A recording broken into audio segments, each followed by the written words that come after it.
Friends, welcome to Thenmozhi vlogs. நம்ம என்ன பண்ணுறோம் இன்றைக்கி லஞ்ச் பாக்ஸ்க்கு அப்படின்னு பார்த்தீங்கன்னா, எண்ணெய் கத்திரிக்காய் செய்ய போகிறோங்க. எண்ணெய் கத்திரிக்காய்னு சொல்லிவிட்டு அதில் உருளைக்கிழங்கா போட்டிருக்கேன்னு பார்க்காதீங்க.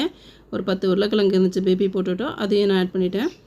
இதுக்கு ஒரு ரொம்ப பெரிய ப்ராசஸ்லாம் கிடையாதுங்க. எண்ணெய் ஊற்றி கடுகு கருவேப்பிலை போட்டுட்டு மஞ்சத்தூள், மிளகாய்த்தூள், உப்புத்தூள் இதை மட்டும் போட்டுட்டு நல்லா கொஞ்சம் தண்ணி விட்டு வேக விட்டுட்டேன். ஏன்னு கேட்டிங்கன்னா, கத்திரிக்காயை முழு கத்திரிக்காயை போட்டிருக்கோம் அப்படிங்கும்போது அதெல்லாம் அந்த காம்பு பகுதியெல்லாம் வேகணும் அப்படிங்கிறதுக்காக நான் கொஞ்சம் தண்ணி விட்டுட்டேங்க.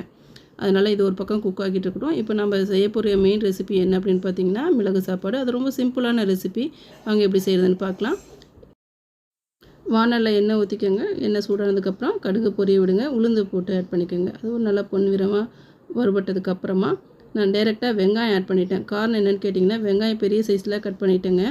அதனால் வெங்காயம் நல்லா வதங்கினதுக்கப்புறமா கருவேப்பிலையும் பச்சை மிளகாயும் ஆட் பண்ணிக்கலாம் அப்படின்னு சொல்லிட்டு நான் இப்படி பண்ணிட்டேன். நீங்கள் உல்ட்டாவாக பண்ணாதீங்க, நார்மலாக எப்பவும் போல் செய்யுங்க. இதோடு சேர்த்து நான் ஒரு கைப்பிடி அளவுக்கு நிலக்கடலை ஆட் பண்ணிட்டேன்.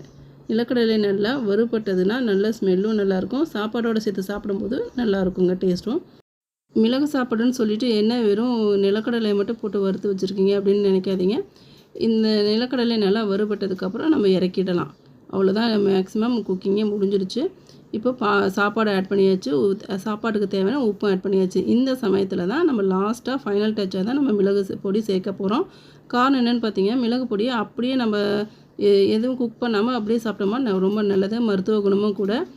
நல்ல வாசனையும் வரும், நல்லா டேஸ்ட்டும் கொடுக்கும், காரமும் கொடுக்கும். அதனால் இப்போ தான் ஆட் பண்ணி நல்லா கலந்து விட்டு டிஃபன் பாக்ஸுக்கு போட்டாச்சு. பக்கத்தில் சுண்டி நல்லா வெந்து இறக்குன எண்ணெய் கத்திரிக்காயை டிஃபன் பாக்ஸுக்கு ரெடி பண்ணியாச்சுங்க. இந்த ரெசிபி பிடிச்சிருக்குன்னா கண்டிப்பாக ட்ரை பண்ணி பாருங்கள் உங்கள் வீட்லேயும். தேங்க்ஸ் ஃபார் வாட்சிங்.